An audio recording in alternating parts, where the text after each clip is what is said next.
कहते हैं बेवकूफ़ी की हद होती है, लेकिन बेवकूफ़ की कोई हद नहीं होती। अमेरिकी सदर डोनाल्ड ट्रंप ने दुनिया के तकरीबन 95 ममालिक पर टैरिफ नाफिज कर दिया है। आमतौर पर हुकूमतें टैरिफ इसलिए लगाते हैं ताकि लोकल इंडस्ट्री को प्रोटेक्ट किया जा सके। मिसाल के तौर पर पाकिस्तान में इम्पोर्टेड गाड़ियों पर बेपनाह ड्यूटी है, बेपनाह टैरिफ है।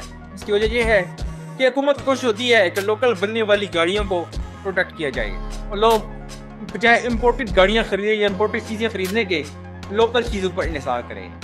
यहाँ तक तो बात दुरुस्त है, लेकिन इस टैरिफ के पीछे बदनीयती साफ नजर आ रही है। इसकी वजह यह है कि अमेरिका चाइना को टफ टाइम देना चाहता है, क्योंकि अमेरिका और चाइना का ट्रेड डेफिसिट आए दिन बढ़ता जा रहा है और अमेरिका मुख्तलिफ जंगों में पैसे लगा कर काफ़ी परेशान है और अपनी इकोनॉमी को दुरुस्त करना चाहता है। लेकिन इसके बारे में एक और भी पैसा की जा रही है कि ये मार्केट मैनिपुलेशन के लिए भी हो सकता है। बहरहाल, जब डोनाल्ड ट्रंप ने टैरिफ का ऐलान किया तो चाइना ने भी सख्त मुज़ाहमत कर हमलावर की। उन्होंने रिटेलिएट किया और ऐलान किया कि हम भी अमेरिकी मसनूआत पर टैरिफ लगाएंगे। इसके बाद डोनाल्ड ट्रंप और बबूला हो गए। उन्होंने ऐलान किया कि अगर चाइना ने ऐसा किया और अपने लगाए गए टैरिफ वापस आ लिए तो 24 घंटे के अंदर उन पर मजीद 50% टैरिफ वापस कर दिया जाएगा। और फिर ऐसा ही हुआ, डोनाल्ड ट्रंप ने 50% टैरिफ वापस कर दिया। इसके बाद अब अमेरिका में चाइना की जाने वाली चीज़ें जो चाइना उनको एक्सपोर्ट करता है वो महंगी हो जाएंगी।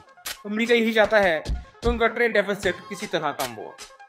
इस ऐलान के बाद दुनिया अब ग्लोबल रिसेशन के दहाने पर खड़ी हो चुकी है, क्योंकि जैसे ही डोनाल्ड ट्रंप ने ये ऐलान किया दुनिया सारी की स्टॉक मार्केट क्रैश कर गई।